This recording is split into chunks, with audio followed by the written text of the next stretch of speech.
La unidad 4 del Seminario de Arte Peruano lo estamos dedicando a analizar las vanguardias. Estamos cerrando esta unidad con el análisis a dos grupos artísticos que representan ese concepto de vanguardia artística en la primera mitad del siglo XX, que es el periodo que estamos estudiando en esta asignatura. Las vanguardias, entonces, las vamos a enfocar desde los independientes y los indigenistas, ¿no? Ahora, ¿quiénes son los independientes?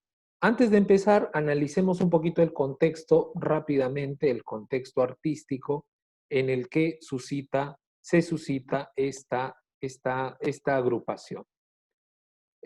Lo que está sucediendo en estos momentos es que Lima, principalmente Lima, está empezando a recibir las oleadas de vanguardia artística provenientes de Europa. Ya hemos hablado acerca de las vanguardias artísticas, las conocidas vanguardias históricas, cubismo, expresionismo, dadaísmo, surrealismo. Todas estas expresiones que aparecieron en los primeros 20 años del siglo XX, tienen una repercusión tardía en Lima. Las vanguardias llegan a Lima cuando en realidad ya en Europa estaban un poquito superadas.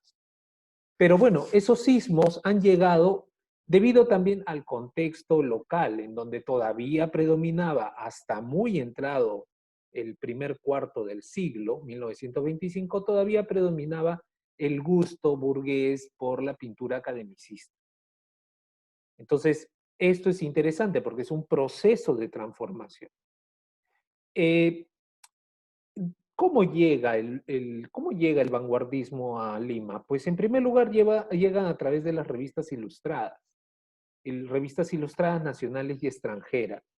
También a través de corresponsales periodísticos en Europa, como por ejemplo el caso de José Carlos Mariátegui, quien tuvo como corresponsal de los diarios del momento, especialmente de la revista Variedades, tuvo la oportunidad de estar en París, en Roma y también en Rusia. Y esto le permitió pues tomar contacto con las exposiciones de arte contemporáneo, vanguardista, que se estaban suscitando entonces. Mariátegui es un interesante ejemplo de cómo una persona de un planteamiento estético, diríamos, localista, empieza a encontrar el sentido de las vanguardias, encontrar sentido y señala como revolucionario rápidamente aquel arte que él está observando en ese preciso momento en Europa, que están haciendo en Europa. Lauer ha señalado que la introducción del vanguardismo en Lima no fue parte de un todo, y ese todo fue el nuevo proceso de vinculación de la cultura dominante con la de la metrópoli.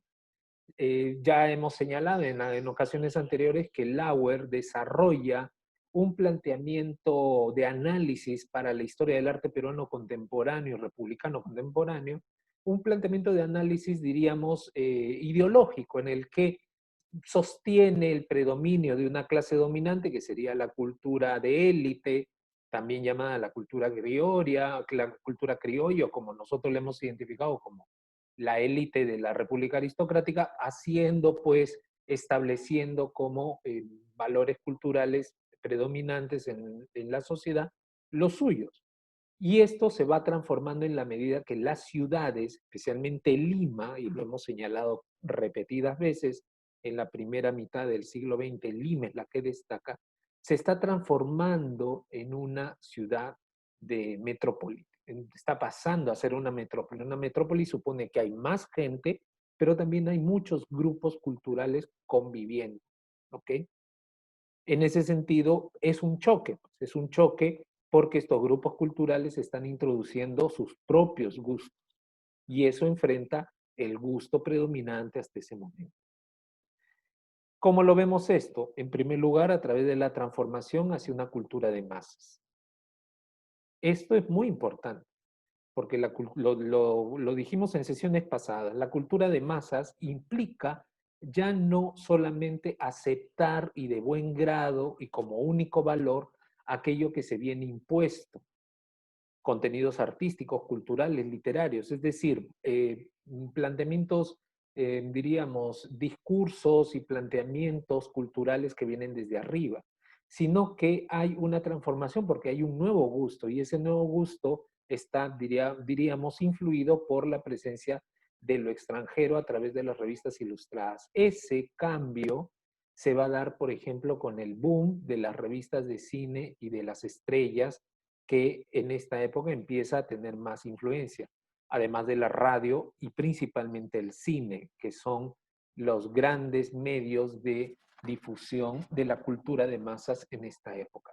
No se olviden ustedes que es Leguía el primero, ya al final del oncenio, a plantearse la idea de utilizar la radio como medio para llegar a toda la población. Y toda la población está empezando a utilizar radio. Entonces eso es un proceso de transformación cultural interesante. Además también lo interesante es que el indigenismo, que por sus propias características tiene un sabor local, un gusto local, más cercano al nacionalismo, más desde la perspectiva de, diríamos, de una mirada introspectiva del arte, ese indigenismo que equivocadamente se ha señalado como una ideología, al menos en el ámbito pictórico, una ideología imposible de dialogar, todo lo contrario, el indigenismo dialoga con los ismos. Tal vez no desde la perspectiva temática, ¿no? Porque el indigenismo temáticamente está muy marcado por la presencia del indio, pero sí desde la perspectiva propiamente del lenguaje artístico. Ahí es donde encontramos ese diálogo entre indigenismo y los ismos provenientes de Europa. Y si bien es cierto, se desarrolla vanguardia, se desarrolla estilos vanguardistas en el Perú, también es cierto que no arraigaron rápidamente. La población no estaba preparada, la sociedad no tenía acceso a ese conocimiento, no había logrado entender el gusto del arte moderno y por lo tanto lo rechazaba de plano. Entonces, ese proceso ha sido más lento, ha tenido que costar más.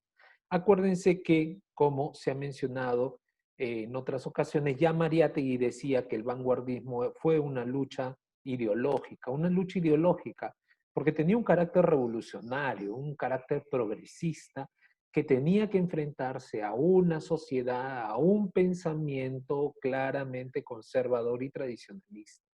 Eso era lo que había que traer abajo, un pensamiento conservador y tradicionalista que gustaba de la pintura academicista, que gustaba de la pintura de historia, que intentaba representar las imágenes desde una perspectiva noble y que no quería ver la realidad o no permitía la experimentación en el arte, que es algo fundamental.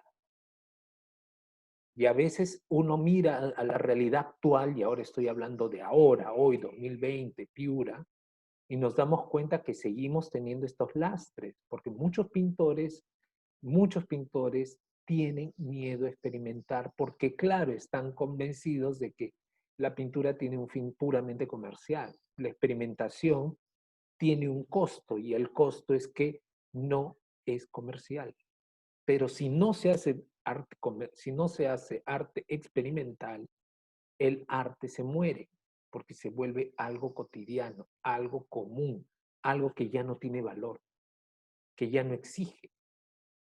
Entonces ese es el problema del arte y ese es lo que estaba sucediendo.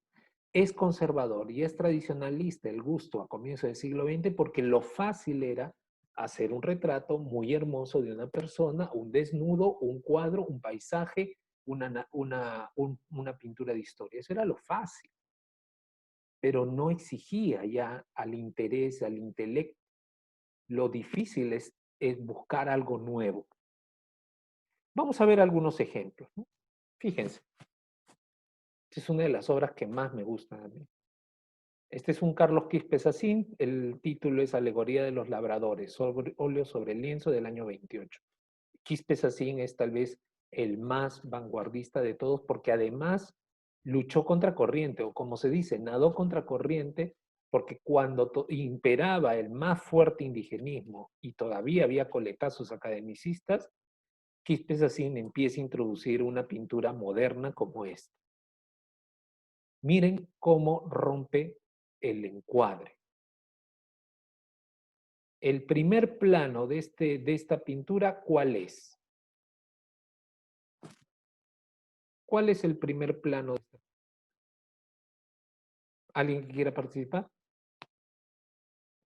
Acuérdense que los planos tienen que ver con la secuencia de profundidad, de idea de profundidad. Profe, Sí, profesor, soy Rubí. El hombre que está abajo de la cintura para el lado inferior izquierdo sería el primer plano. no, ese es el segundo plano. El tercer plano es el personaje que está completo. Pero el primer plano, ¿cuál es? La pala, esa. La pala con, con la mano. Gracias, Ajá. Rubí. Esto es el primer plano. Una pala con una mano. No se ve al personaje. ¿Se dan cuenta cómo rompe el concepto de composición? Habitualmente la composición es encuadrar en un perfecto espacio donde todo esté ordenadito. Aquí lo que está haciendo Quispe Sassin está rompiendo esa idea de que la composición se cierra sobre sí misma para construir una obra donde los elementos se ordenan indistintamente de la posición del cuadro. Eso viene de la fotografía, por cierto, ¿ah? Es una influencia fotográfica, pero además también claramente está influido por Leyer, ¿no? Este gran artista europeo, Leger, o Leyer, está influyendo en el arte de Quispe Sassin. ¿Qué otro valor podríamos señalar respecto, por ejemplo, a la composición de los cuerpos y de los personajes? ¿Qué otro aspecto podríamos señalar?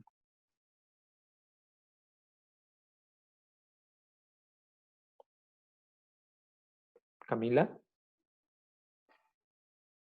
luego Lorena, primero Camila y luego Lorena.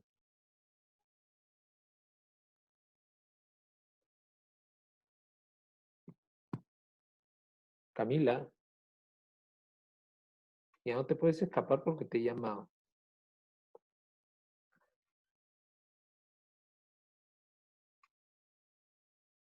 No pongas por el chat porque no veo el chat. Bueno, entonces, Lorena, te escucho. Bueno, buenos días, profesor. Hola, buenos días. Em, bueno, otro aspecto que puedo destacar de esta obra de óleo sobre lienzo es más que todo la posición de los brazos en diferentes sentidos, tanto izquierda como derecha, Ya. eh, que le da dinamismo a la misma obra. Y muy aparte de eso, no solamente la posición, sino los colores que se utilizan, ya que, bueno, lo que yo logro notar son tanto colores fríos como el amarillo un poco difuminado del no sé si se llama maíz, que también le da dinamismo a esta obra, ¿no? El azul es muy potente y Claro. se logra, por decirlo así, neutralizar con el blanco. Así es. No, esta obra, no sé, yo creo que tiene dinamismo por esos dos aspectos, por la posición de los brazos que están en ambos lados, como también por los colores. Muchas gracias, Lorena. De veras que se puede hablar muchísimas cosas y lo que has señalado tiene verdaderamente, has dado con elementos muy importantes, ¿no? En primer lugar, la composición no es una composición natural, sino es simplemente una disposición de objetos. Fíjense esta cadena cómo cae, y esta de acá como cae, de tal manera que la posición de los personajes no tiene un sentido natural, sino simplemente un sentido compositivo, totalmente ajeno. Y entonces la función de los brazos y de las manos que están conectadas entre sí va creando ese dinamismo que luego es resaltado a partir del choque de color, el fondo claro con el color blanco más intenso, con el color azul llamativo. Entonces está generando una serie de interrelaciones en colores básicos, ¿ah? Porque aquí no hay medios tonos, aquí no hay rosaditos, celestitos, no, aquí todo es color puro, blanco, azul, amarillo, son colores puros que se entremezclan. Esto es lo que hace rico el cuadro lo que le da riqueza visual al cuadro de Quispe es así. Y como lo hemos mencionado, pues es el nuevo estilo. Un estilo que no está alejado de, diríamos, una perspectiva social, porque el tema es social, ¿no? Están los labradores ahí trabajando. Pero o mejor dicho, por encima de ese tema, que es el tema, simplemente es el punto de partida y no es el centro de nuestra atención, por encima de ese tema está el modo, el estilo en el que se plantea. Entonces esto ya nos abre las puertas a entender que los artistas independientes, pues a pesar de que no llegaron a constituirse como un movimiento que no marcó tendencia, no hubo un manifiesto de los artistas independientes y se constituyeron como un grupo ecléctico. Aquí lo interesante es que lograron, debido a esa característica ecléctica, lograron desarrollar distintas tendencias artísticas, ¿no? Algunos eran cubistas, otros eran más bien surrealistas, otros experimentales. Y entonces este tipo de tendencias es lo que marca las características de los independientes y los singulariza. Incluso muchos de ellos son artistas que están fuertemente influenciados por el pensamiento indigenista o autóctono, pero no por eso se centran únicamente en la representación figurativa visual de lo que están viendo, sino que buscan algo más, ¿no? Entonces hay un verdadero carácter estético. Uno de los puntos de partida para el desarrollo de los artistas independientes va a ser el famoso Salón de los Independientes del año 37. El Salón de los Independientes se llama así únicamente para llamar la atención. No es que haya habido un rechazo a estos artistas en las esferas oficiales y por lo tanto estos artistas se sienten descomprometidos con ninguna institución, por eso se hacen llamar independientes. No, simplemente se reunieron para exponer. En Lima no había en Lima lo que más había eran las exposiciones colectivas de fin de año de la Escuela Nacional de Bellas Artes, pero nada más. Los independientes son los primeros que se plantean una exposición fuera del circuito de la escuela. Y en esa exposición no solamente es una exposición pictórica, sino que construyen un modelo de exposición artística que se convierte en un evento cultural porque entienden que la pintura debe estar en conexión con la poesía, con la música, e incluso se plantean un ciclo de conferencias. Hoy día un gestor cultural esto lo ve súper normal, porque entiende que no se trata simplemente de colgar cuadros en una pared, a pesar de que se sigue haciendo así, ¿no? En Piura, la mayor parte de las instituciones entienden estas exposiciones pictóricas como colgar cuadros en la pared, sin ton ni son, ni sin ningún tipo de discurso, ni idea, ni nada, ¿no? Lamentablemente seguimos viviendo estas épocas. Pero un gestor cultural sabe muy bien que una exposición es punto de partida para realizar un evento cultural que vaya más, ¿no? Y en este caso del año 37 lo que estamos viendo es cómo se entremezclan estos lenguajes. Esa exposición fue el evento cultural del año, ¿no? Pero lo chistoso, lo llamativo, diríamos, lo novedoso, es que fue un evento cultural del año también para el grupo de élite. Ese grupo contra el cual estaban rechazando, estaban atacando los independientes. Esto es lo raro, ¿no? Porque ese tradicionalismo, ese conservadurismo achacado a la élite, parte de esa élite sí que estaba de acuerdo con el arte contemporáneo. Entonces, lo que nos lleva a pensar, y esto lo dice, no lo digo yo, sino lo dice Alfonso Castrillón, es que el problema no era tanto de grupos sociales como de generaciones. Generaciones mayores no estaban de acuerdo, generaciones jóvenes sí estaban de acuerdo, independientemente del grupo social. Predominantemente la élite y la clase media, pero y porque la clase popular no entraba en estos temas, pero es interesante ver el tema desde el conflicto de la generación, ¿no? Lo que hace más rico el problema.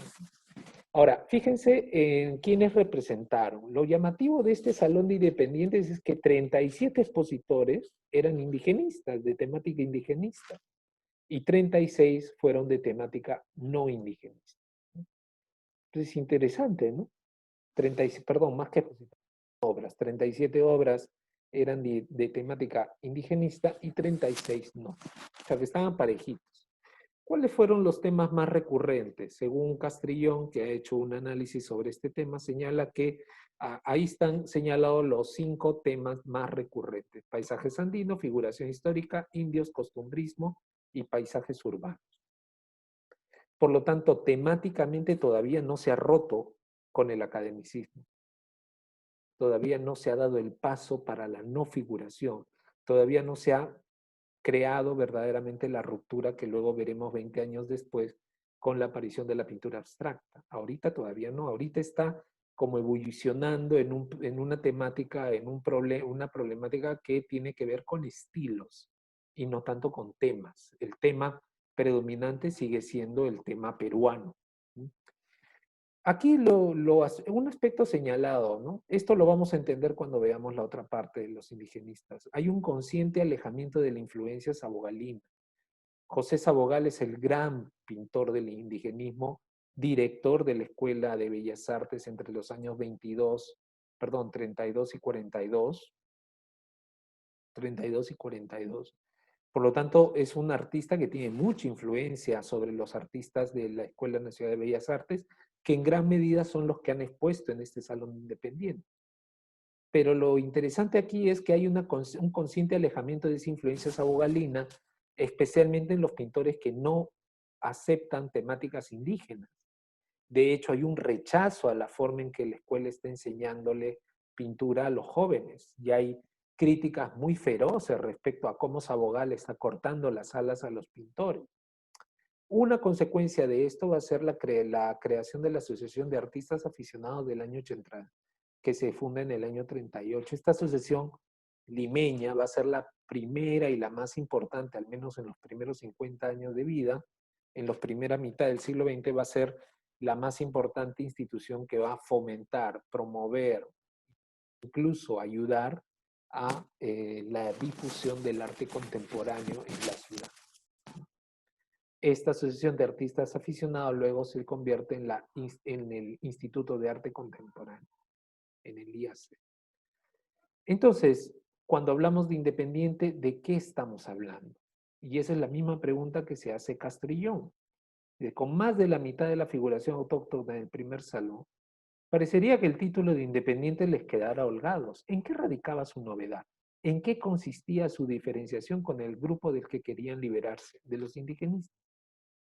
En medio de la figuración nativista se exhibía una serie de cuadros que no tenían que ver con el tema y que ofrecían al curioso un modo diferente de pintar. Por ahí está la respuesta. Entender que más allá del tema, los independientes son independientes porque tienen un espíritu, una estética, un interés y un deseo de pintar, desde una perspectiva diferente. Ejemplos, hay muchos. Les muestro uno. Voy a mostrarles algunos casos. Aquí tenemos César Moro. Todos conocemos a César Moro como el gran poeta del surrealismo, ¿no? Pero César Moro también incursionó en la pintura, ¿no? Y aquí tenemos una obra de este autor. César Moro, un sin título. Fíjense las características que utiliza. Está utilizando papel, acuarela y tinta. Y es del año 21 esta obra. ¿Ok? Es una obra muy temprana que está empezando a romper, diríamos, los moldes tradicionales de la pintura, incluso de la modernidad que tenía en la cabeza Leguía, ¿no? Ahora, ustedes me preguntarán, profesor, ¿qué quiere decir esta obra? Fíjense el título, no tiene título. Por lo tanto, esta obra será aquello que te mueva a ti pensar qué es. Porque para este artista no hay una temática. Esta obra ha salido de la inspiración. Por lo tanto, no hay una temática. Y lo que nos está diciendo además es que no es necesario que una pintura tenga un título para entenderla. Disfrutémosla desde la perspectiva puramente estética. Acuérdense, uno de los grandes valores del arte es entender el arte por el arte. Significa eso que no es necesario una valoración extra artística para llamar a algo arte. No necesita ser un paisaje, no necesita ser un retrato, no necesita ser un cuadro de historia, no necesita ser una alegoría, simplemente hacer algo artístico que deleite la mirada. Eso es arte. Y aquí lo consigue. Más difícil es esto, porque este es más surrealista y hasta diría yo onírico, ¿no? Fíjense, esta obra es impresionante, ¿no? Eh, los colores, la técnica, que ahora ya no está usando tinta y acuarela, sino que ahora está utilizando témpera sobre papel. Por lo tanto, hay una economía de materiales. La témpera, ustedes saben que a diferencia de la acuarela, la témpera no permite mucho la combinación de colores, porque sus características son menos maleables, ¿no? Y sin embargo, ahí tenemos una obra que nos debe llevar nos debe llevar a pensar, diríamos, hagamos el intento de conectar los elementos que vemos con las palabras, porque en este caso la palabra oiseau, que significa ave, si no me equivoco, tiene que ver con un concepto que se conecta con lo que estamos viendo acá. ¿No? Y eso que percibimos o entendemos o queremos ver, bueno, entra en juego con lo que estamos, con los conceptos que tenemos. Entonces, no hay, y esto quiero que quede claro, en la pintura contemporánea no hay una sola explicación, que es algo que nos hemos acostumbrado de la pintura figurativa, de la pintura academicista, que hay una sola explicación para esa obra. Acá no. Acá esta obra, cada uno la puede entender desde su propia perspectiva, desde su propia experiencia. Y eso es lo complejo del arte contemporáneo, porque exige del espectador una participación que no tenía antes. Porque es más fácil hacer un cuadro de una virgen, mirar el cuadro y decir, es la virgen y por lo tanto es un cuadro religioso, ¿no? O es más fácil ver un cuadro histórico y decir, está jurando la independencia, es un cuadro de San Martín, punto. Pero qué difícil es cuando uno tiene que exigirse, ¿no? Empezar a intentar entender colores, formas, elementos, nos lleva a una reflexión, a una introspección, a un debate con nosotros mismos que luego se genera con la gente que está hablando uno. Eso es lo interesante del arte contemporáneo. Y claro, eso es lo que es lo que se rechaza, pues. Porque es más fácil quedarse en la cómoda posición de que a mí que me digan lo que es y punto, ¿no? Quispe Sassin, ya lo acabamos de ver en Los Labradores. Fíjense, esta obra es una de las grandes obras del arte peruano, Las Lavanderas del Rímac, 1925. Son obras bien tempranas, ¿eh? Bien tempranas, 1925. 1925, para que se hagan una idea, la Escuela Nacional de Bellas Artes en Lima, bajo la batuta de Daniel Hernández, el gran pintor académico, recién tenía 7 años de fundada y estaba en pleno apogeo academicista. O sea que mientras esos alumnos academicistas de Hernández seguían pintando cuadros de historia, retratos y no sé qué, muy bien, porque Hernández es un gran maestro, habían otros pintores como Quispe Sassin, que estaba formado en el extranjero, hay que decirlo. Quispe Sassin se formó en España y luego en Francia, fue amigo de Salvador Dalí, ya estaba haciendo otra cosa completamente diferente. Había roto con todo el academicismo. Este cuadro es brutal, ¿no? Fíjense, algo característico de este cuadro, en la parte de los cuerpos, ¿qué les puede llamar la atención? Alguien que se lance. Lo voluptuoso.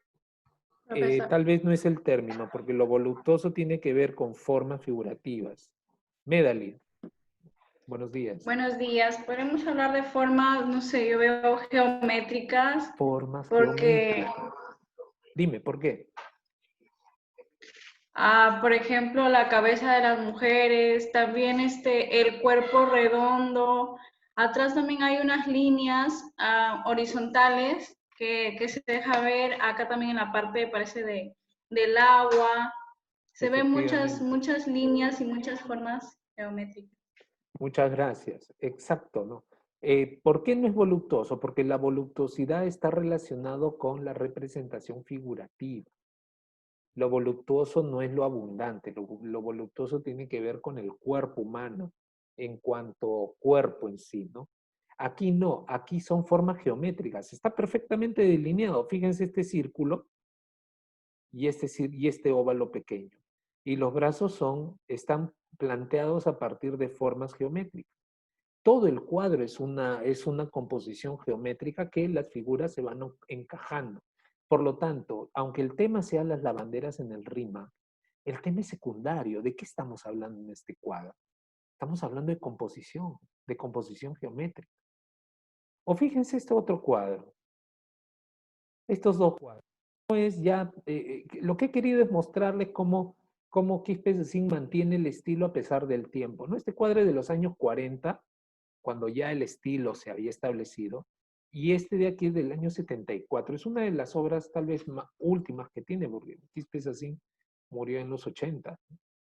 Y fíjense este cuadro de las bañistas. Este es un verdadero cuadro que está haciendo homenaje a una de las pinturas más importantes de la historia de la pintura mundial, de la pintura contemporánea, que es el cuadro de las bañistas de Cézanne.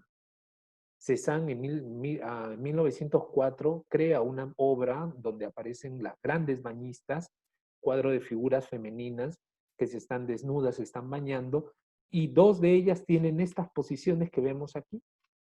Y lo que hace Quispe Cézanne es tomar ese motivo iconográfico de las bañistas, y las traslada a esta composición, ¿no?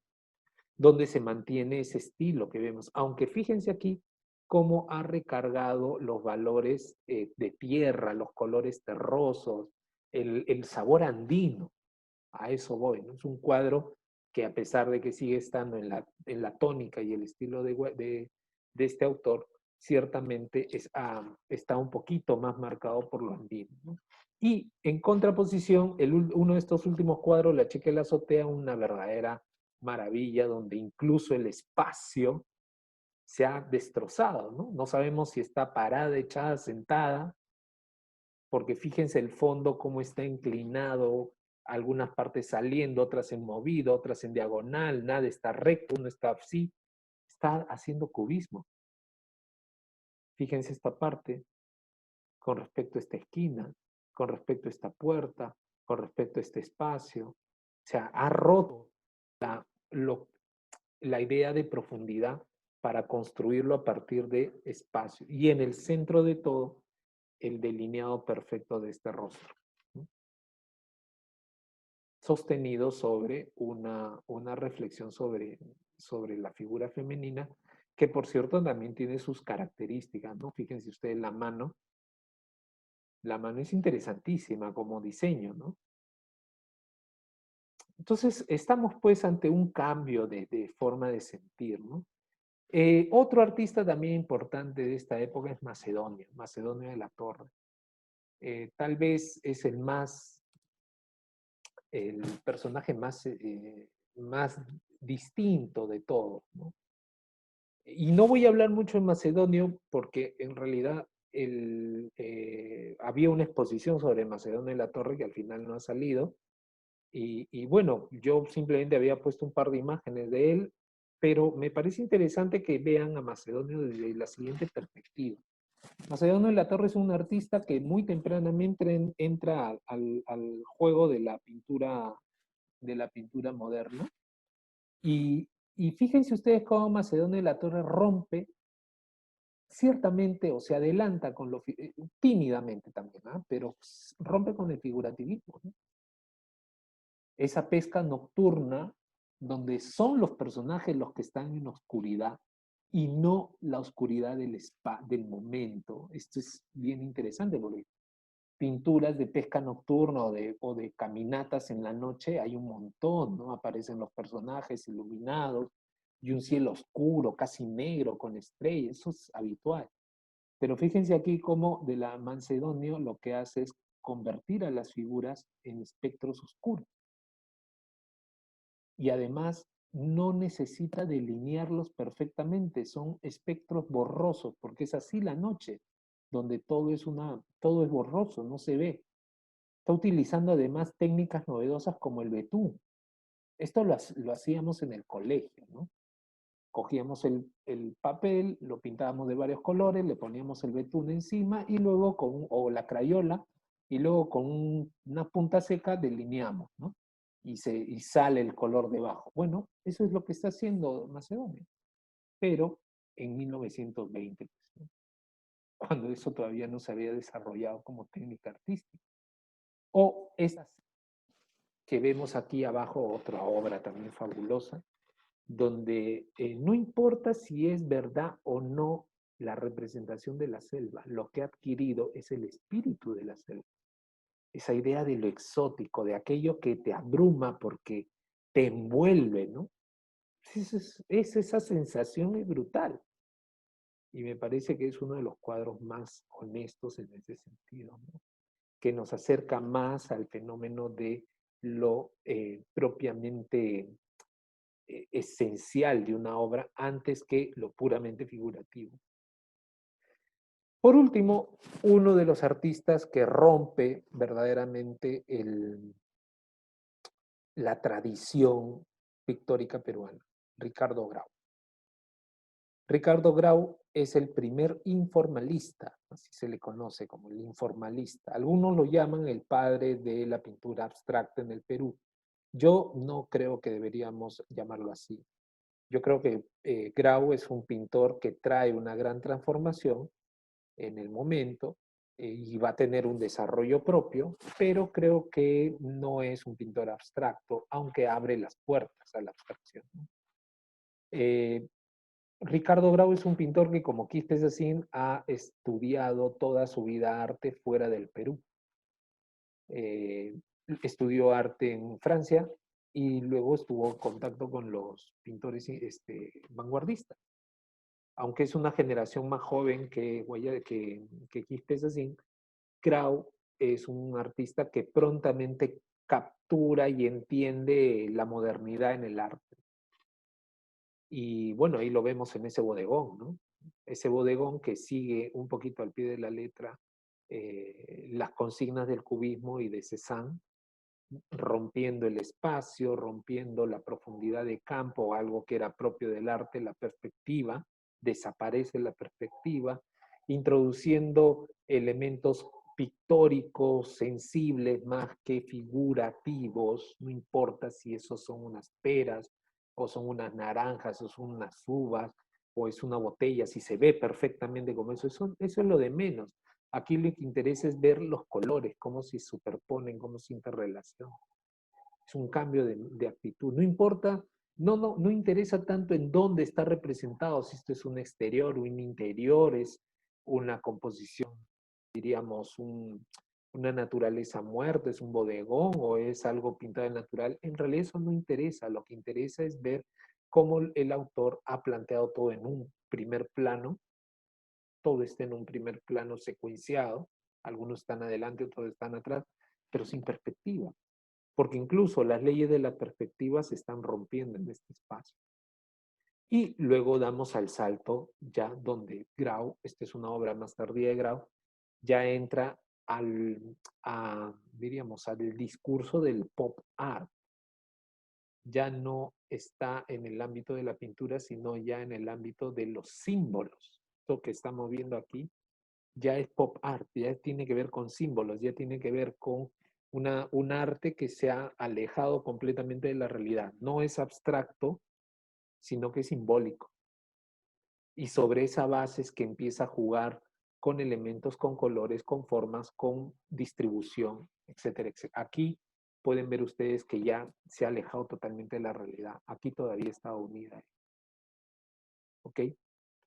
Vemos pues entonces que los pintores independientes que hemos señalado son pintores que tienen caminos propios, caminos distintos, aunque todos ellos parten de la misma idea, alejarse de lo convencional, alejarse del modelo habitual. Incluso un pintor como Domingo Pantigoso, que él mismo se ha autoproclamado como indigenista, podríamos señalar que es un artista que verdaderamente rompe con el indigenismo y con el figurativismo, ¿no? En este Cacharpari, que no es otra cosa sino el final de la fiesta andina, ¿no? Distribuye las figuras o los elementos más que las figuras a partir de una composición ascendente, ¿no? En diagonal ascendente, lo que rompe la habitual estructura de la pintura en un plano de profundidad, ¿no? Los elementos también de las vestimentas sirven de punto de partida para hacer juegos visuales con colores, con formas, con elementos ornamentales, o que esto ayuda pues a darle ese carácter totalmente renovador a esta pintura, que yo creo que son los puntos más resaltantes que debemos señalar en el arte de los independientes.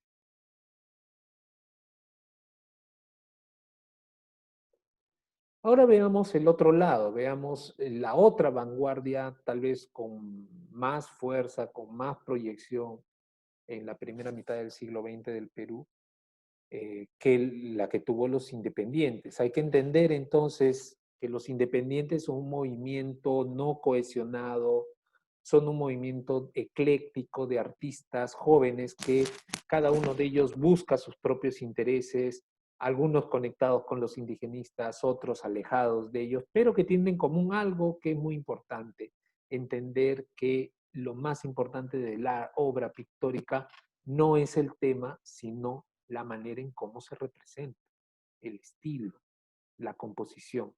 Esto es un punto de partida importante porque es ahí cuando empezamos a valorar el arte, ya no por el contenido, sino que empezamos a valorar el arte por sus propios elementos artísticos, color, forma, línea, composición, etc. Valores artísticos.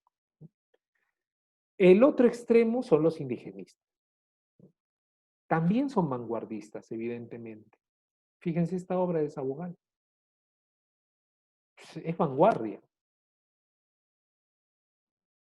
Tal vez la pregunta aquí tendría que ser, para poder entrar a hablar sobre este tema, ¿qué hace de esta obra tan distinta, por ejemplo, a la pintura de Daniel Hernández? Ya que hemos visto las dos obras. ¿Qué hace a esta obra tan diferente de la pintura academicista? ¿Alguna idea? Sus rasgos. Ok, podemos continuar por esa idea. Carolina, has señalado sus rasgos. A ver, ¿podrías decir algo más? ¿A qué te refieres con sus rasgos? No buscan ser, digamos, de alguna manera perfectos, sino se acercan más a los rasgos del pueblo peruano, que es lo que quiere Pero es que representar Sabogal. ya, pero ese análisis tal, yo pensé que estabas hablando del estético, porque, ok, gracias, pero no son los rasgos de las personas, porque cuando tú hablas de que ahora sí se están pintando indios, eso no es lo novedoso. Bueno, es parte de lo novedoso, pero el hecho de que se pinten indígenas cuando antes solo se pintaban blancos, eso en realidad es novedoso porque seguimos ahondando en el tema temático. ¿Qué es lo que verdaderamente hace diferente este cuadro de, por ejemplo, el academicismo? ¿Alguna otra idea, Adriana? Profesor, Soy Victoria, buenos Ok, días. buenos días. A ver, te escucho, Victoria. Bueno, yo pienso que algo distinto entre la pintura de Daniel Hernández con José Jacogal es los colores, ¿no? Como A ver, usted explicaba con la pintura de Carlos Quispes, bueno, aquí utiliza colores básicos, ¿no? Como el ok, azul, el verde. En la pintura de Daniel Hernández, pues vemos como más variedad de colores, más mezcla. No sé si se dirá así, pero yo siento eso, ¿no? perfecto, muy buena. Te agradezco mucho tu participación. Efectivamente, los colores. Aquí los colores se están aplicando de una manera directa, sin medias tintas, sin medios tonos, sin iluminación. Acuérdense que la pintura academicista utiliza no solamente los colores en mayor variedad, sino que utiliza luces y sombras para crear la tercera dimensión, para crear esa sensación de realidad. Acá no.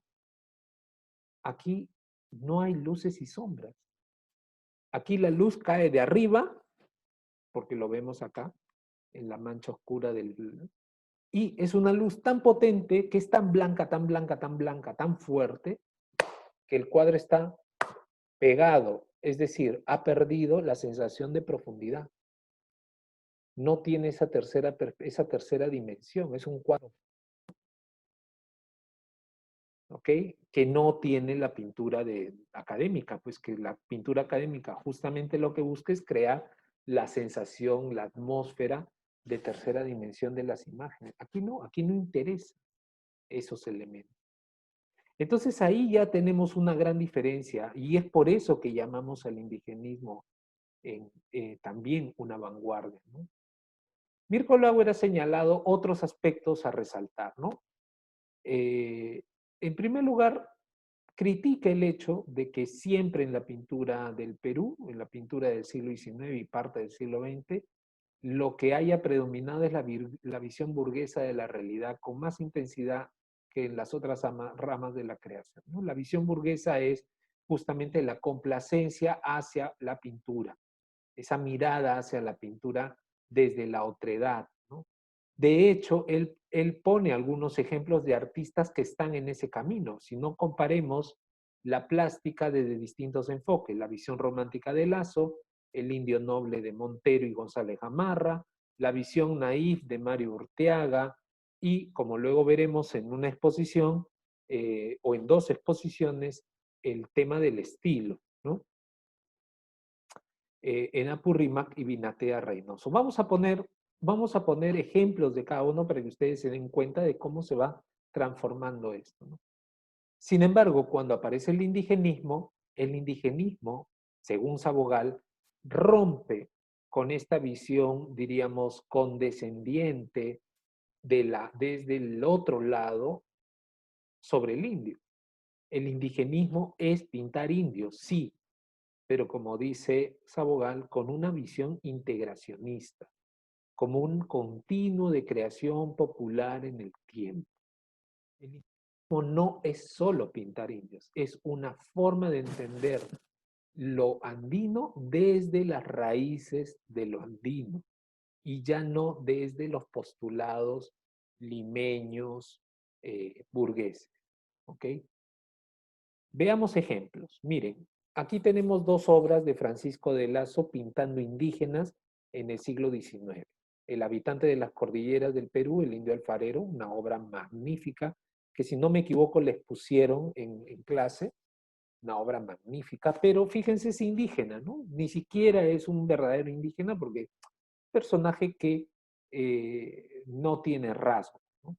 O esta hilandera, que claramente nos damos cuenta que es alguien que se ha puesto esa vestimenta y es una modelo. Aunque es importante tener en cuenta que la pose de la hilandera sí está bien conseguida.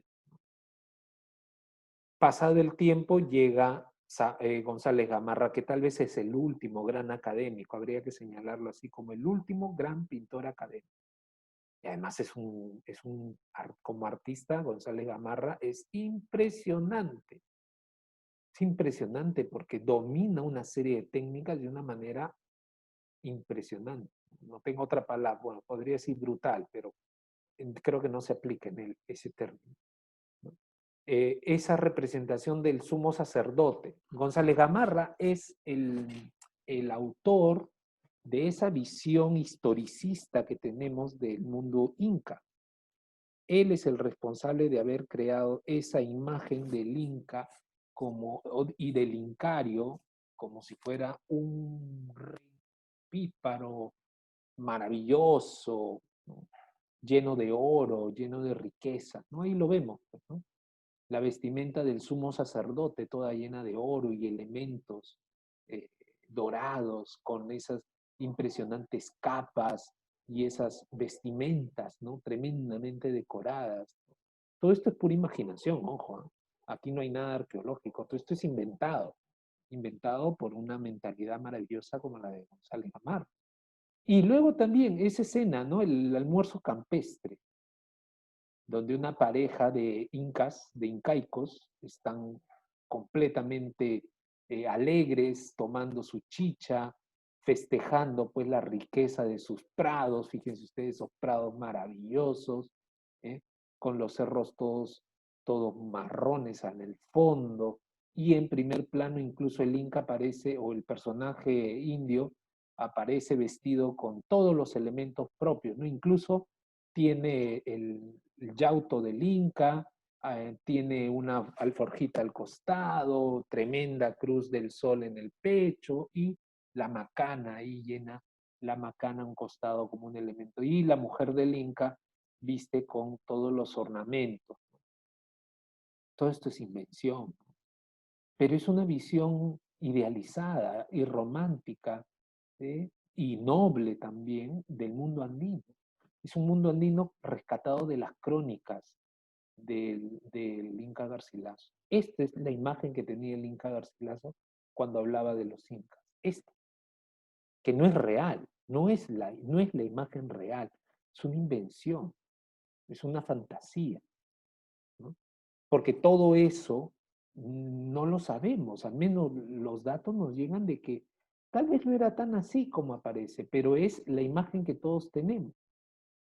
Fíjense ustedes cómo los indios en este caso se representan como personajes nobles, alegres, fuertes, valiosos, ¿no? Llenos de virtudes, porque se está trasladando a ellos los valores de la propia sociedad. ¿Dónde llega el culmen de esta visión? Pues el culmen de la visión lo tiene Francisco González Gamarra con la representación del Inca Garcilaso de la Vega.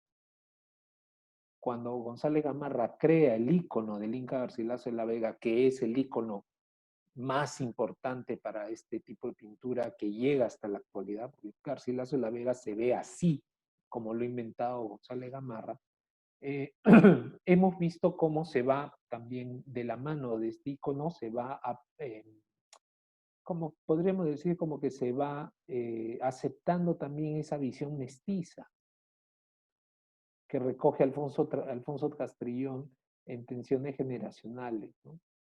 Dice Castrillón, Mariátegui hizo notar en el campo de la literatura, aquí podríamos aplicarlo al campo de la pintura, cómo el planteamiento del problema indígena era todavía mestizo. O sea, que era un problema de mestizaje y no de conciencia social o de aspecto social o económico.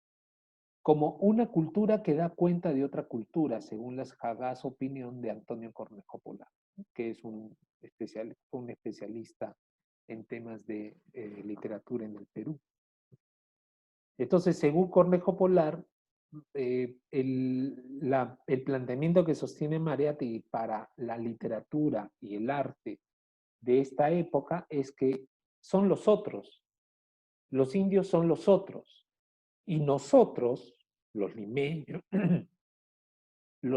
costeños, burgueses, ¿no? Letrados, somos los que los miramos desde afuera y los recreamos, ¿no?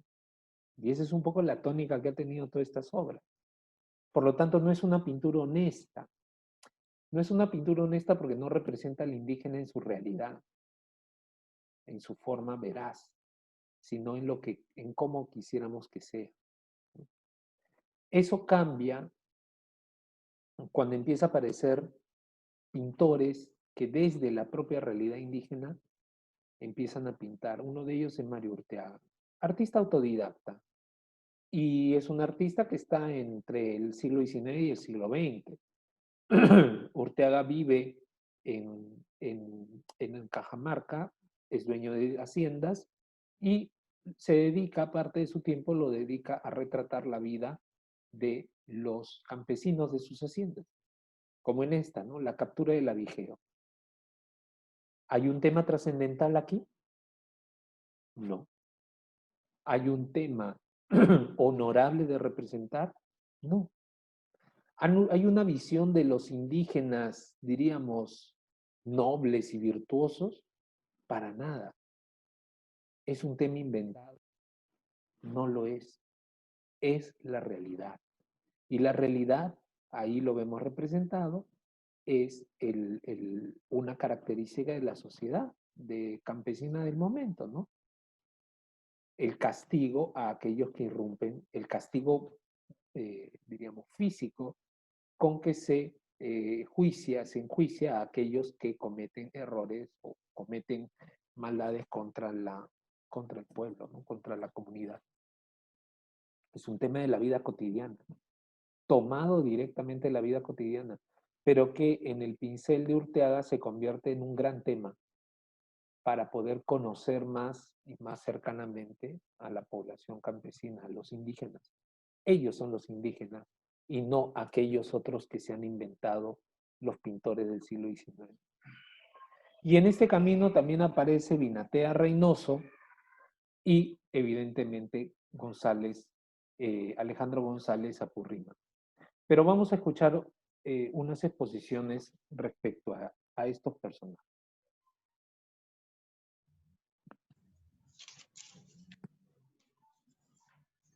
Buenos días, ¿ya puedo empezar?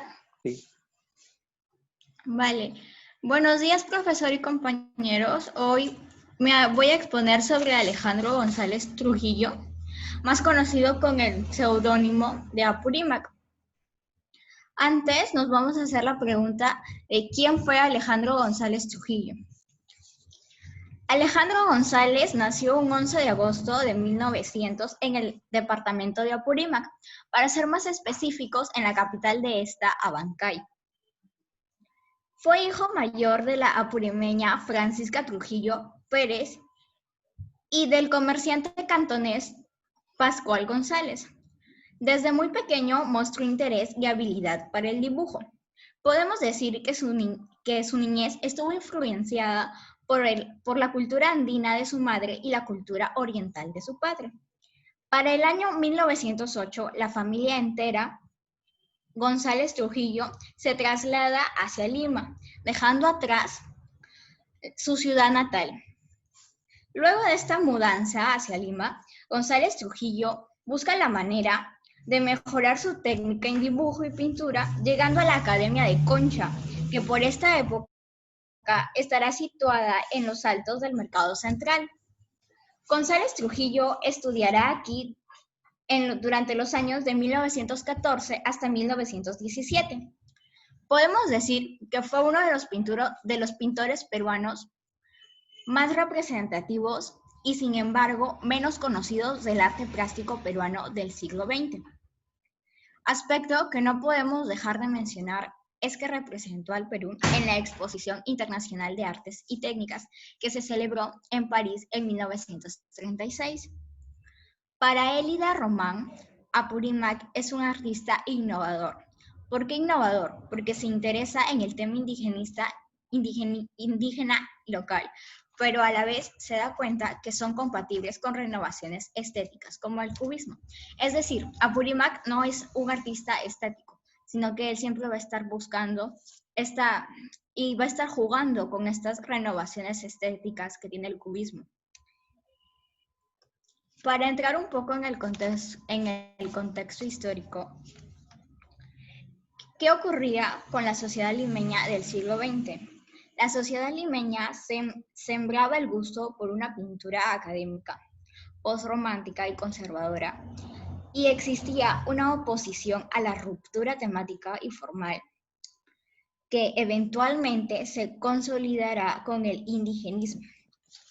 El arte de Apurímac surge en periodos importantes que se ven relacionados entre sí con su arte. Podemos decir que estos fueron la crisis económica, los enfrentamientos políticos que pasaba el Perú en esa década, la fuerte línea en el proceso de la modernización. También podemos hablar del problema del indio. Todo esto lleva a los peruanos, a la sociedad limeña del siglo XX, a buscar una identidad propiamente peruana, una manera de reactificarse y de identificarse como peruanos, además de que también van a empezar a valorar lo autóctono. En las imágenes, en esta imagen, es una imagen que he sacado de la Escuela de Bellas Artes de ese entonces, donde se puede ver a artistas que están dibujando y vemos al indio aquí, al presidente Augusto B. Leguía. Y acá es una parte, la última es una de la fachada del Teatro Municipal.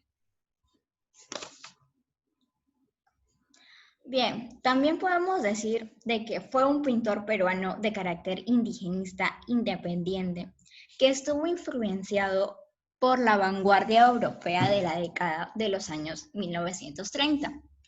El fin de su pintura era encontrar una pervivencia en el arte peruano desde la antigüedad del Perú a nuestros días. Se vio implicado a reivindicar y redescubrir el mundo prehispánico. Él tiene esta inquietud, o sea, Apurímac pasa su vida para tratar de encontrar una conexión, una línea de tiempo que conecte al Perú antiguo con el arte contemporáneo de los peruanos. Para ello, estudiará las corrientes universales de la pintura y sondea otros valores plásticos, como la síntesis formal, los contrastes que estarán presentes en el futurismo, en el surrealismo y en el cubismo tardío. Ejerció como diagramador y dibujante en la revista del Museo Nacional de Lima, donde aquí quedará plasmado su trabajo. En 1940, luego de haber regresado de un viaje a Europa, adopta el seudónimo de Apurímac, que si lo traducimos sería el espíritu de la tierra que habla. Formó parte de la promoción de la Escuela de Bellas Artes y estudió junto a otros grandes artistas peruanos como Elena Isqui, Julia Codesio y Jorge Binatea Reynoso.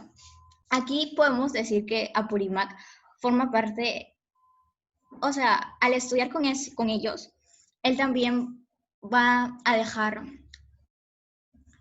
impreso a través de sus pinturas un bloque. Ellos, o sea, cada uno tenía su estilo propio, pero también podríamos hablar de que al ser una promoción un poco pequeña, todos juntos sacaban lo que es la pintura del siglo XX. Bien, aquí tenemos que de Apurímac podemos decir que él no es una persona que se interese por mostrar su producción. No es una persona que estaba muy interesada en esto, más bien él se dedica a la docencia y en la docencia es donde va a destacar, siendo profesor de la Escuela de Bellas Artes en 1943 hasta 1953. Siendo profesor, siempre está animando a sus alumnos a que viajen por el Perú para poder expresar a través de sus pinturas la geografía y los paisajes. No solo quedarse en Lima, sino buscar ir a la sierra, por ejemplo, que tiene los valles, los cerros hermosos, que son muy diferentes a los que se tiene en Lima. Trabajó también en el Museo de Arqueología y viajó junto a Julio César Tello y Luis Valcárcel. Él viaja junto con ellos porque él es investigador de este museo, entonces los acompañan en varios viajes. Apurímac, a través de sus pinturas a óleo, los dibujos y las ilustraciones de carátulas, evidencia y registra la búsqueda no solo de un estilo propio, sino hablamos de la función en sí misma de una identidad en el cambio.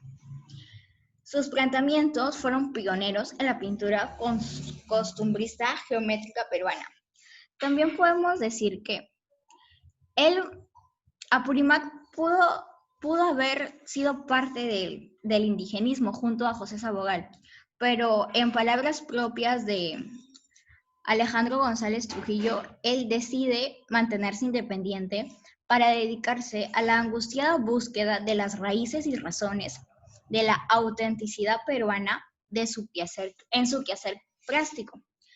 Esto quiere decir que él fue una persona que siempre estuvo buscando nuevas maneras de realizar, de transmitir y de plasmar en sus pinturas no solo los paisajes o la geografía del Perú, sino también los modelos de vida. E incluso, como dije al principio, lo del indio, también él es mucho, también que es muy de Apurímac, o sea, es de la sierra, él se interesa un poco más por los paisajes de la sierra, propios de la sierra, por la geografía de la sierra. Entonces, para Elida Romero, Apurímac estaba un poco desaparecido de nuestra historia, en parte porque no se exhibía mucho e incluso a veces no firmaba sus cuadros. Este es un problema que, o sea, la verdad es que cuando yo investigué al artista, no encontré pinturas, pero no sabía si eran de él o no. Entonces tuve que enfocarme en unas que presentó la Galería del Británico de Miraflores, porque hay una pintura que me gustó mucho y la verdad yo quería ponerla, pero no sabía si era de él o no era de él. Vaya a ser que ponga que es de él y no es de él. Entonces mejor me centré más en lo que se presentó en la Galería del Británico. Entonces comenta también que a su modo fue muy influyente, sobre todo como profesor en Bellas Artes, siendo amigo de Ugarte de Lespuri y maestro de Víctor Delfín. Esta caricatura que he puesto aquí es una caricatura hecha por Vinatea Reynoso. La caricatura muestra a Apurímac, pero es una caricatura de Vinatea Reynoso. Bien, yo he puesto este cuadro. También otra cosa que me olvidaba de decir es que yo no he podido encontrar, la verdad, nombres, o sea, no es una pintura que tenga un título, no. Entonces yo me he basado nada más en hacer mi análisis iconográfico. Como dije antes, Apurímac es un artista que va a representar mucho a la vida del poblador de la sierra. En este caso tenemos un cuadro que nos transmite cómo era la vida de los pobladores de la sierra peruana. Podemos ver aquí, por ejemplo, lo primero que me impactó a mí cuando vi la pintura es que el señor que está aquí está caminando hacia nosotros y el resto o el fondo de atrás, todos están de espaldas. Incluso vemos aquí a un perrito. Luego también tenemos el uso de los colores. Vemos el azul, el rojo, la chalina blanca. Ay, perdón. La chalina blanca, vemos a una mujer que está cargando a su bebé en la espalda, tal y como lo hacen en la sierra. Tenemos también los sombreros, los ponchos que se usan. Lo que yo he podido ver aquí también es que parece estar que es un pasaje donde se están vendiendo cosas y la gente está caminando, tal y como suele ser en un pasaje. Esta es otra que también me gustó mucho, que es tal vez los principales o los pioneros rasgos propios de que se empieza a ver en el cubismo.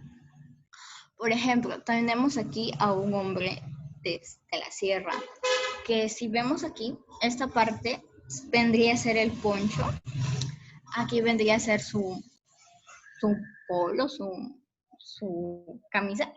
Aquí vemos los pantalones y está recogiendo una vasija, justo con el chullo propio de la sierra. Y también vemos el uso de las figuras geométricas, o sea, esto es un cuadrado. Y así siguen. Por ejemplo, el uso del color marrón, el uso del color azul, verde y un poco de tonos de amarillo.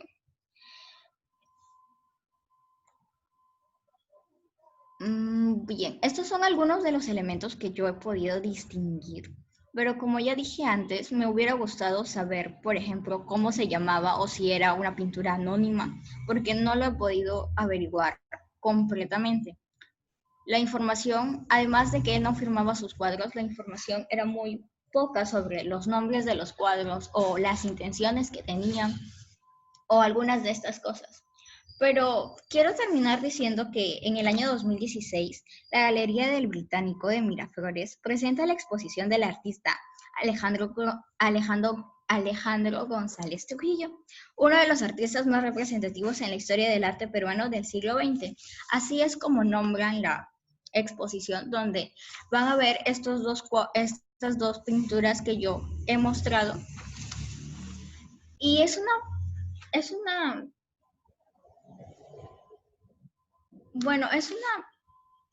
a mí me gustó mucho porque cuando yo entré a ver la galería, o sea, no pude ver la exposición completa porque ya fue pasada, fue del año 2016, pude observar que la curadora del museo ha estudiado mucho sobre Apurímac y que esa era su intención, o sea, con ese fin hacia la exposición, la galería. Incluso aquí en mis referencias puse el video, porque hay un video que va presentando sobre las exposiciones de Apurímac. Gracias. Okay. Muy bien, muchas gracias. ¿Puedes dejar de compartir, por favor?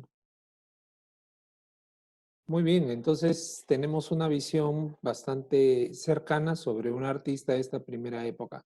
Sin embargo, claro, la experiencia de Apurímac, como hemos mencionado también la experiencia de Viñate de Reynoso, gracias Andrea por la exposición, nos acerca pues a ese diálogo entre el indigenismo con la plástica independiente.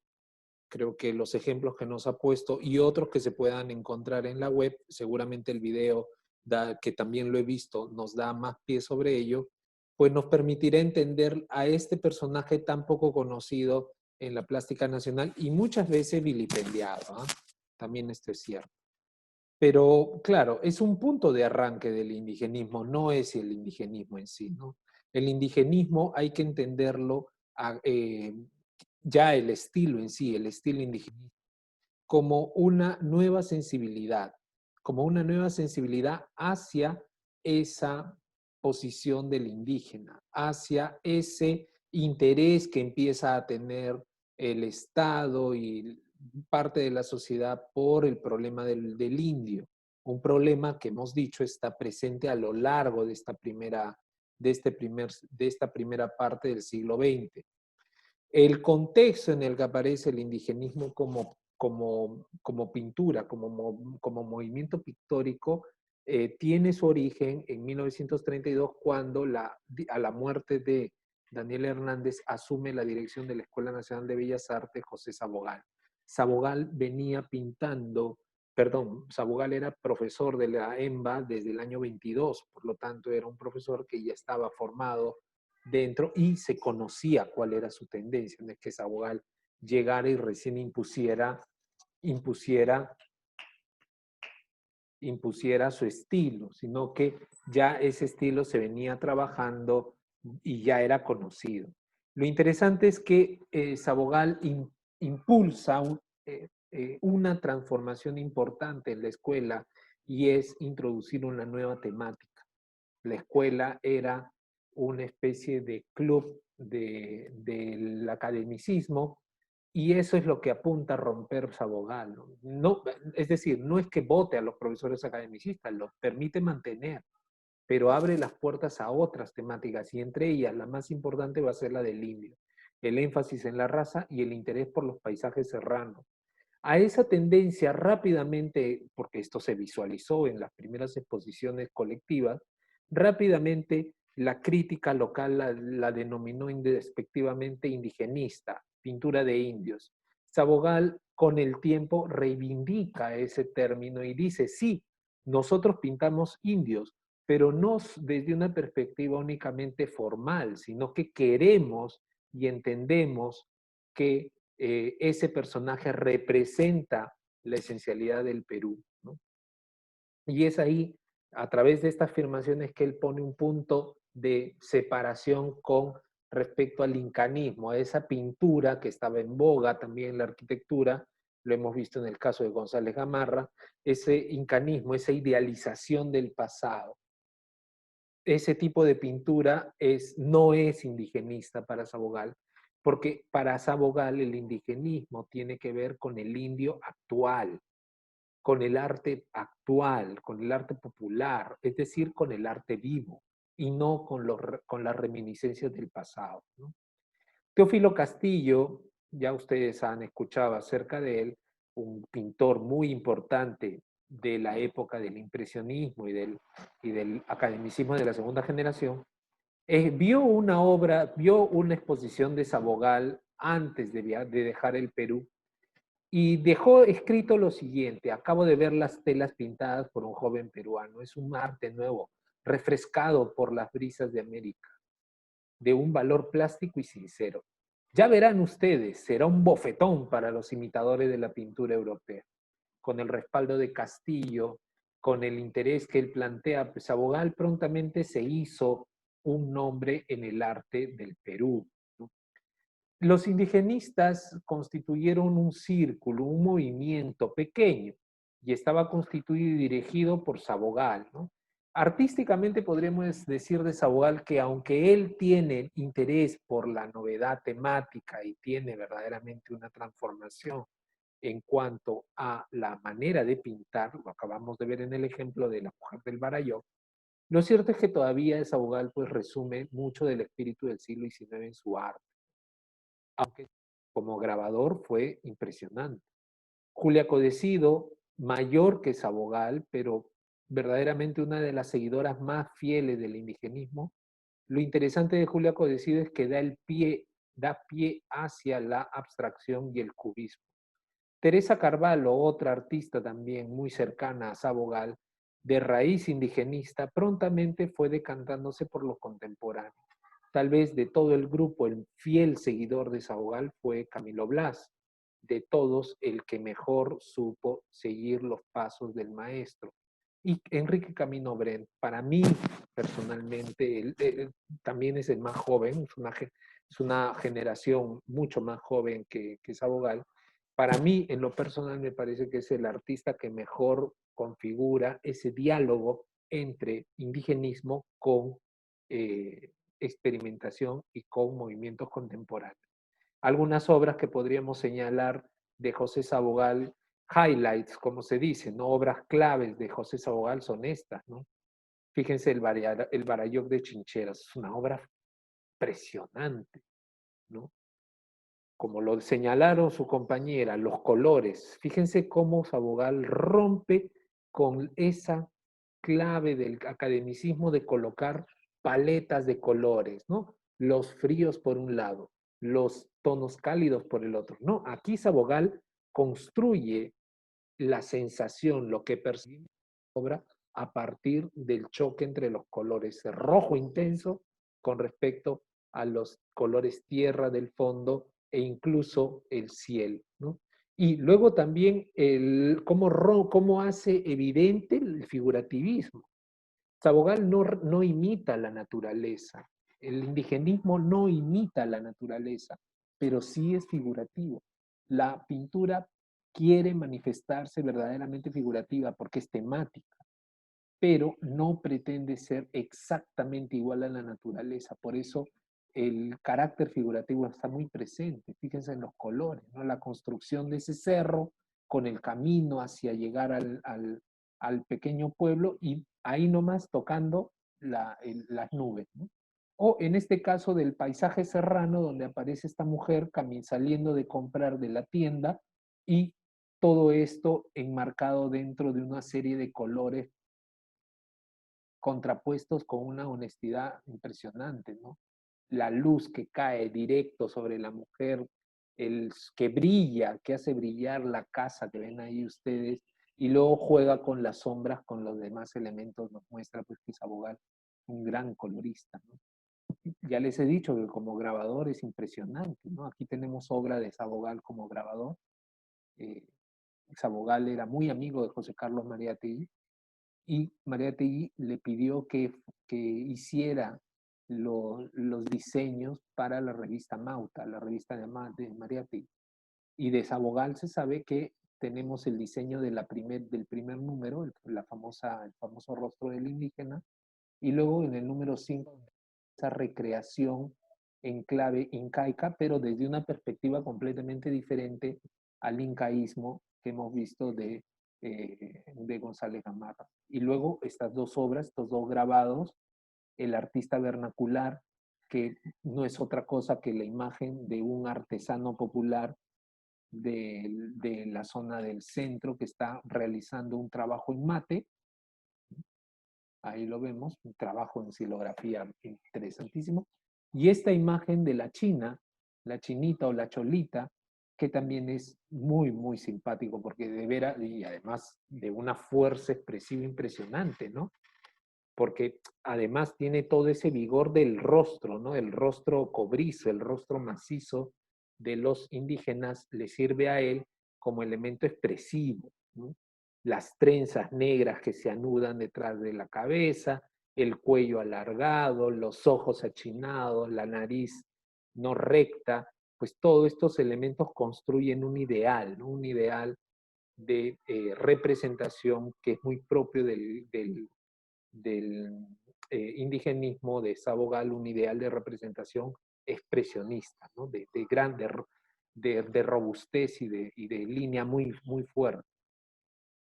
Y más bien cuando vemos a Sabogal en su faceta de retratista es donde lo descubrimos que es todavía un deudor de la pintura del siglo anterior, ¿no? Estos dos retratos son, pero como para ponerlos en fotografía y colgarlos en la casa, ¿no? Impresionante. El colorido, la composición, la mirada, todos estos elementos son, pero tremendamente impactantes, ¿no?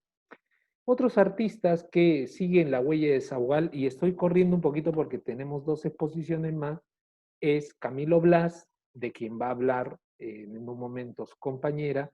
Aquí les presento un diseño y ya les he dicho que Camilo Blas es el mejor seguidor de Sabogal, y luego tenemos a Julia Codecido, como también lo va a exponer otra de sus compañeras, ¿no? Y fíjense, cada uno de ellos toma un camino distinto. Blas es más figurativo, más pegado al concepto, en cambio Codecido es experimental, ¿no? Hasta llegar al límite ya de lo abstracto. Y por último, Teresa Carvalho, en un extremo, interesándose por los colores, por la composición, ¿no? Y Camino Brent en esa mezcla tan maravillosa del indigenismo desde una perspectiva tremendamente moderna, ¿no? Ese Indio del Collao de Enrique Camino Brent también es otra gran pintura que está, creo, si no me equivoco, en el Museo en el MUSEM, ¿no? En el Museo del Banco Central de Reserva. Por lo tanto, se puede visitar por Google Art Project.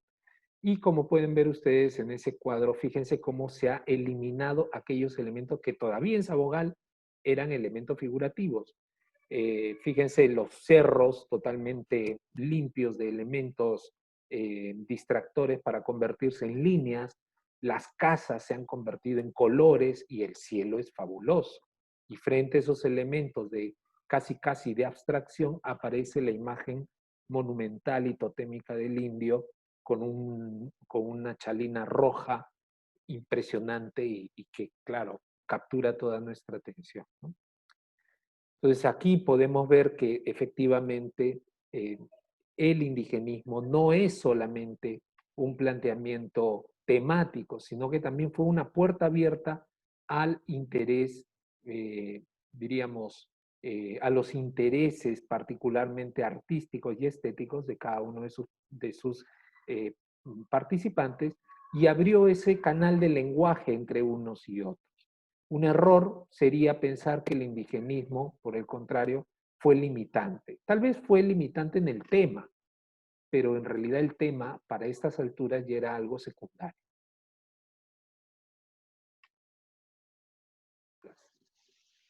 Buenas tardes, hoy explicaré sobre Camilo Blas, más conocido, su nombre artístico es Camilo Blas, su nombre es José Alfonso Sánchez Urteaga.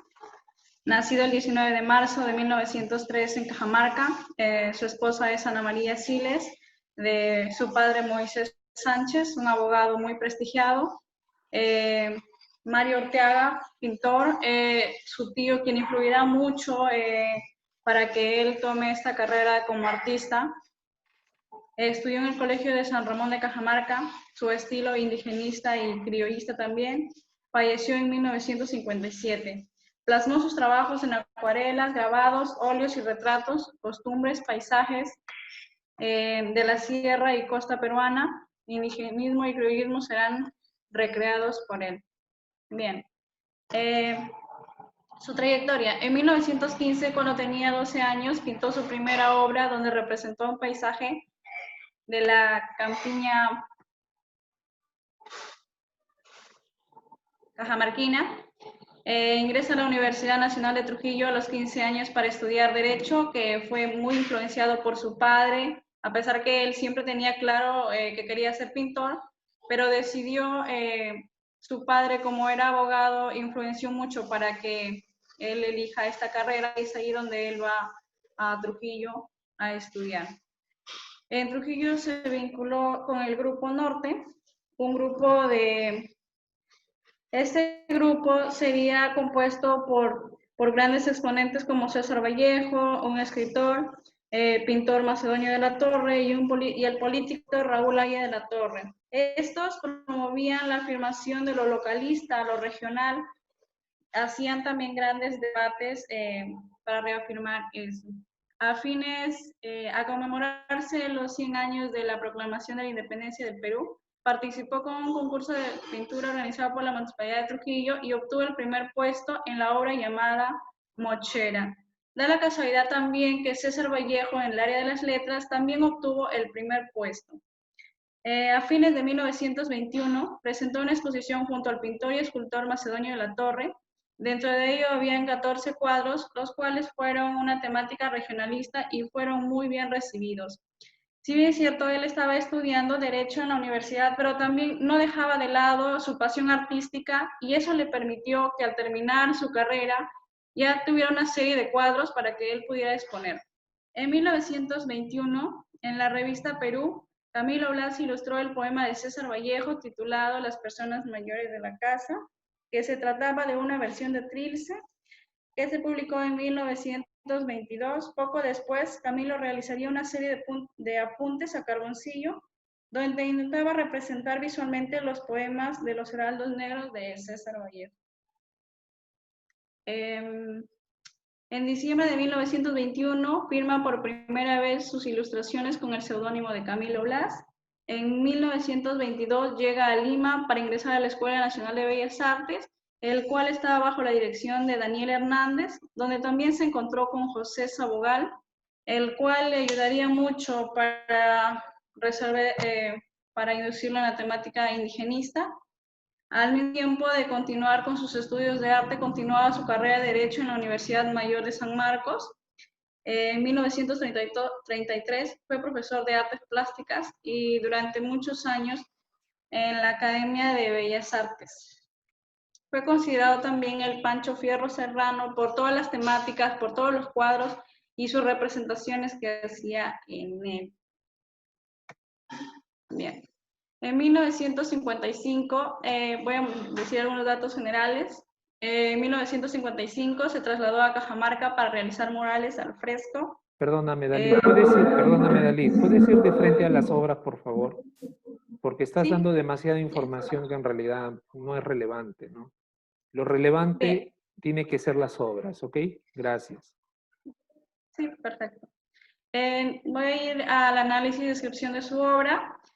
He escogido la obra de Las Aventadoras de 1961, óleo sobre tela, 73 por 100 metros. Si bien no hay ya tanta información que me explique de sus obras, voy a analizarlas un poco. Las Aventadoras se refiere a un tema, a la actividad de separar el grano, que en este caso podríamos decir que es el trigo. También se trata de una actividad representada, puede ser una actividad serrana, que están 3 mujeres en la primera plana. También podríamos decir que Camilo Blas resalta en esta obra los violetas, perdón, los violetas, los colores amarillos, las formas geométricas, como se pueden ver en las cabezas de las tres mujeres, también en los como tazones, se podría decir, y abajo también en los hoyuelos que hacen dentro del trigo. También hay unas líneas, acá que como dan la imagen de que está en dos encuadres. También el árbol, los cerros, podríamos hablar de figuras geométricas que están muy bien voluminadas. También el delineado de las mujeres, que se nota muy bien que Camilo Blas lo trabaja. Y los colores, la combinación de los colores que están en completa armonía. Aquí he encontrado un boceto. Y el segundo cuadro que he escogido son los picarones de 1941, óleo sobre lienzo. En esta obra muestra claramente la vivencia de la vida cotidiana que yo he asumido que podría ser, no sé, tal vez en una reunión, un cumpleaños o simplemente una vendedora de picarones. También muestra el delineado de las mujeres, muy bien ceñido, por ejemplo, su vestimenta al cuerpo. También quizás nos quiere mostrar los diferentes ángulos que están las personas, la mujer una que está mirando de frente y la otra de costado, sus rostros que están muy bien delineados, sus cuerpos, vemos que no hay sombras, hay colores pasteles también, él trabaja con muchos colores, los combina perfectamente para que no se vean abrumados.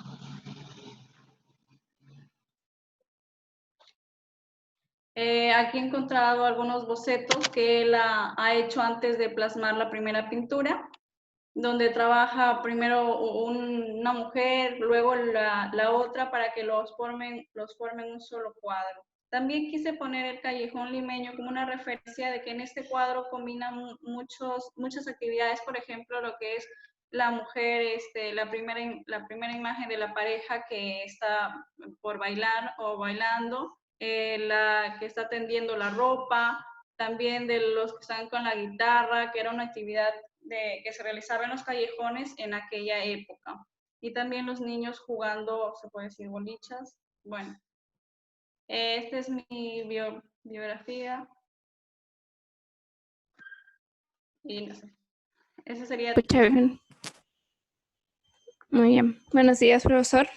Buenos días, compañeros. En primero, hoy voy a exponer sobre Julia Codesio, una de las primeras pintoras peruanas.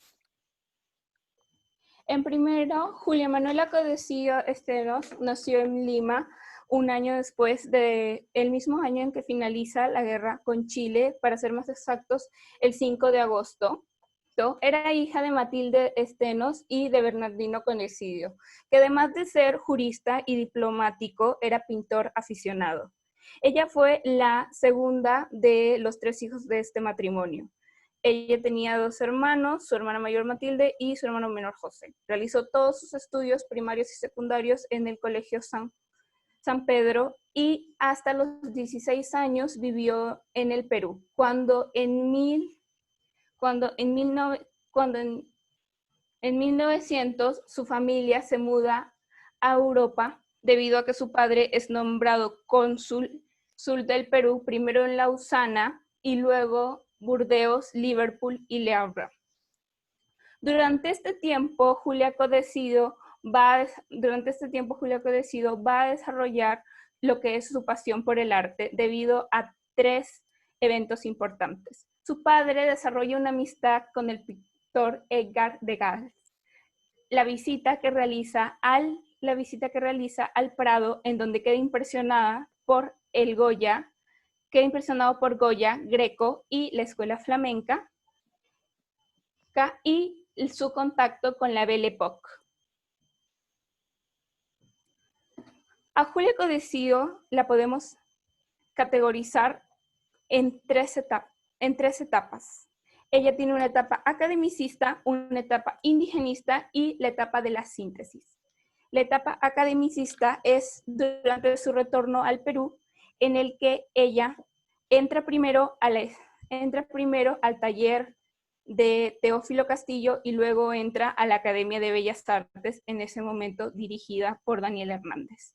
Luego es su contacto con José Sabogal, que sucede en 1921, cuando entra al taller de José Sabogal, quien en ese momento era profesor auxiliar de pintura.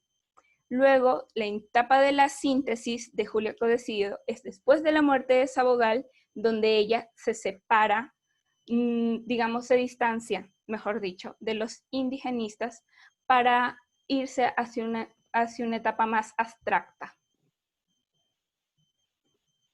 El indigenismo para Julia Codecido es muy importante, porque es tal vez la etapa más relevante que conocemos de ella. Julia Codecido llegó a decir del indio peruano que el indio peruano es para mí una relevancia de la humanidad, de fuerza, de paciencia y de fe. Durante el tiempo que Julia Codecido estudia en la Escuela Nacional de Bellas Artes, desarrolla una gran amistad con el pintor José Sabogal, lo que la lleva también a una amistad con el intelectual José Carlos Mariátegui y con el resto del grupo de los pintores indigenistas, entre ellos Cota Carvalho, Alicia Bustamante, y también se ve relacionada con el grupo de las feministas, básicamente por la esposa de José Sabogal. Durante este tiempo, Julia Codecido realizó sus primeras exposiciones en 1929, que aún se ve la influencia que Daniel Hernández tiene sobre ella. Pero ya para 1935, Julia Codecido ya viaja a México y esa influencia queda atrás, y realiza la que ya podemos llamar su primera exposición completamente indigenista. Después de que Daniel Hernández se ve obligado a dejar la dirección,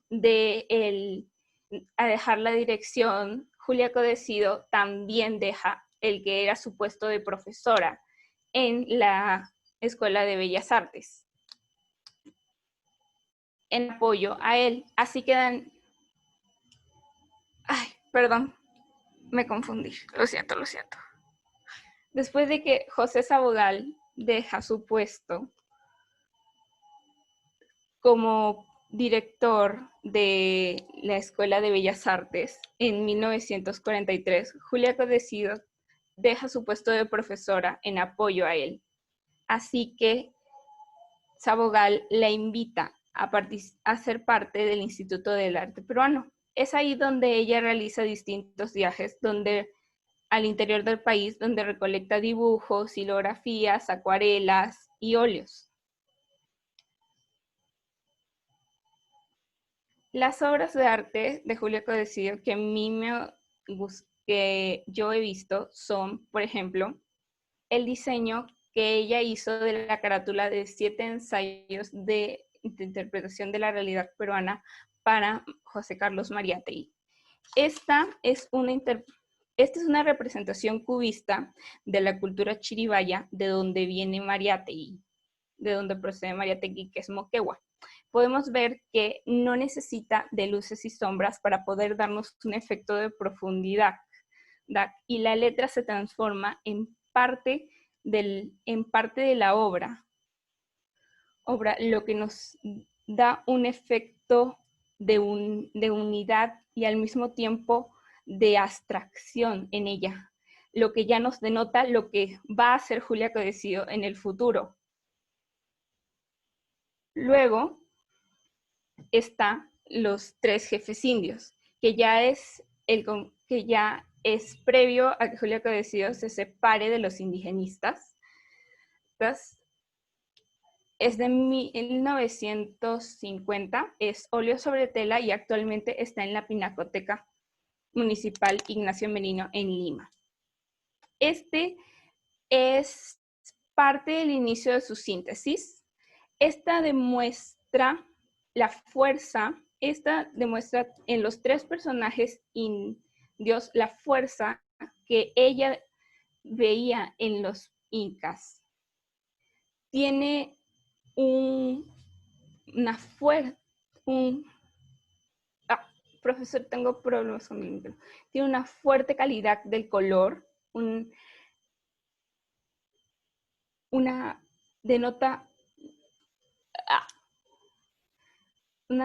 denota gran calidad de color, intensidad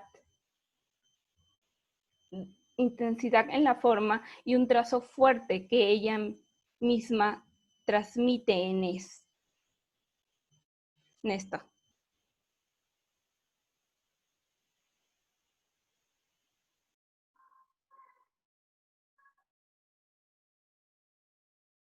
Obra.